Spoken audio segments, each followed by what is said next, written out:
सफलता और असफलता का स्वाद चखना हमारे किस्मत का खेल नहीं, हमारे कर्मों का फल होता है। एक या दो बार एफर्ट लेकर जो इंसान हार मान ले वो अपनी किस्मत खुद खराब करता है। और कई लोग दुनिया में ऐसे हैं जो कि 1000 बार भी असफल होते हैं फिर भी हार नहीं मानते। जी हाँ, आज मैं ऐसे शख्स की कहानी इस वीडियो में बताने जा रही हूँ। शायद उसकी कहानी सुनकर आप हार मानने से बच जाए। ऐसे बहुत सारे लोग हैं दोस्तों जो जिंदगी जीना छोड़ देते हैं। अगर उनमें से एक आप इंसान है तो शायद ये वीडियो आपके लिए है। इस वीडियो को अंत तक जरूर देखें। दोस्तों, एक दो नहीं, पूरे 1009 बार जो इंसान फेल हुआ और 65 साल की उम्र में अपने बिजनेस को बिल्डअप किया, आज 150 देशों में है उनके बहुत सारे हजारों स्टोर। जी हाँ, मैं बात कर रही हूँ KFC के फाउंडर कर्नल सैंडर्स की, जो 1009 बार निराश हुए। उन्होंने 65 साल की उम्र में KFC की शुरुआत की। अपनी जिंदगी में इन्होंने इंश्योरेंस से लेकर क्रेडिट कार्ड बेचने और रेलवे में फोरमैन जैसी भी नौकरियां की थी। उनका चिकन खाकर केंटकी के गवर्नर इतने खुश हो गए कि उन्होंने सैंडर्स को कर्नल की उपाधि भी दे डाली। दोस्तों, एक इंसान आखिर कितनी बार फेल हो सकता है? 10 बार, 20 बार या 100 बार? इतनी बार फेल होने के बाद भी कोई शख्स टूटे ना, ऐसे उदाहरण बहुत ही कम देखने को मिलते हैं। ऐसे ही उदाहरण की मिसाल KFC के फाउंडर कर्नल सैंडर्स है, जिन्होंने 1009 बार निराशा देखी।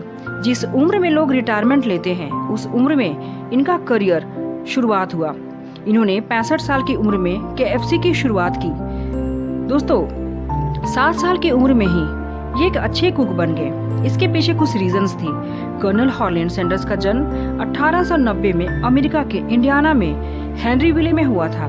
6 साल की उम्र में उनके पिता की मौत हो गई। घर के हालात खराब हुए तो माँ एक फैक्ट्री में काम करने लगी और सैंडर्स अपने छोटे भाई बहनों की देखभाल करते थे।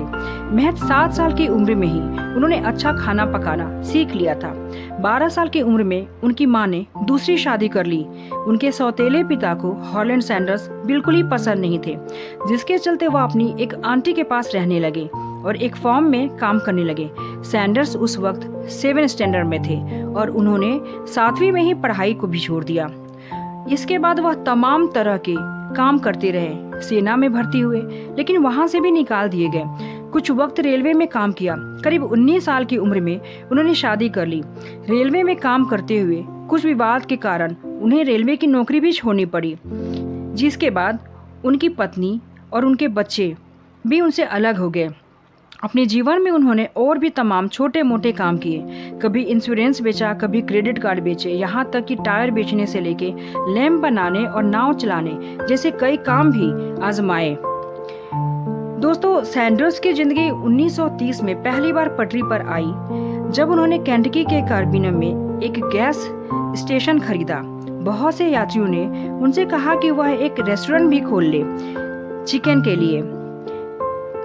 चिकन के लिए उनका प्यार बचपन से ही था। ऐसे में वह रेस्टोरेंट में तमाम तरह के खास रेसिपी वाले चिकन बेचने लगे। देखते ही दिन के उनका ये काम निकल पड़ा और वह मोटी कमाई करने लगे। यहीं पर एक दिन केंटकी के गवर्नर 1950 में आए थे। जब उन्होंने सैंडर्स का चिकन खाया तो वो बहुत पसंद किए। फिर क्या था, उन्होंने हॉलैंड सैंडर्स को कर्नल की उपाधि भी दे दी। तभी से उन्हें कर्नल सैंडर्स के नाम से जाना जाता है। कर्नल की उपाधि देश का बहुत ही सम्मानित टाइटल माना जाता है। जहां पर सैंडर्स का रेस्टोरेंट था वहां से एक हाईवे निकलती थी, जिसके चलते उनका रेस्टोरेंट टूट गया। इसके बाद उनके संघर्षों का एक और दौर शुरू हुआ। उन्होंने सोचा क्यों ना कि रेस्टोरेंट को अपनी रेसिपी दी जाए और बिक्री पर मुनाफा कमाया जाए। इसी सोच के साथ उन्होंने तमाम रेस्टोरेंट में जाकर अपनी फ्राइड चिकन रेसिपी को बेचने की डील शुरू कर दी। वह जहां जाते वहां से निराशा ही हाथ लगी। 1009 बार उन्हें ना सुनना पड़ा। इसके बाद उन्हें पहली बार हाँ सुनने को मिली और यहाँ से शुरू हुआ KFC की कामयाबी का सफर। 65 साल के उम्र में उन्होंने स्टार्ट किया दोस्तों KFC। जब कर्नल सैंडर्स को एक रेस्टोरेंट ने हाँ कर दी तो वह अपना चिकन वहाँ बेचने लगे और मुनाफे पर कुछ फायदा लेने लगे। वह रेस्टोरेंट को मसाले का पैकेट भेजते थे, जिससे उनकी रेसिपी खुफिया रही और साथ ही लोगों को बेहतरीन स्वाद भी मिला। यहाँ से KFC फेमस होने लगे। इसके बाद 1963 में अक्टूबर महीने में एक वकील जॉन वाई ब्राउन जूनियर और व्यापारी जैक्सी मैसी के सैंडर्स से मुलाकात की और केएफसी के फ्रेंचाइजी राइट्स खरीदने की इच्छा जताई। शुरुआत में तो वह मना करते रहे, लेकिन बाद में उन्होंने $2 मिलियन में जनवरी 1965 में बेच दिया। डील के तहत ये बात पक्की हुई कि केंटकी फ्राइड चिकन कंपनी अपने खुद को रेस्टोरेंट दुनिया भर में बनाएगी और कभी भी क्वालिटी के साथ समझौता नहीं करेगी। सैंडर्स को पूरी जिंदगी $40,000 की सैलरी दी जाने की भी डील हुई।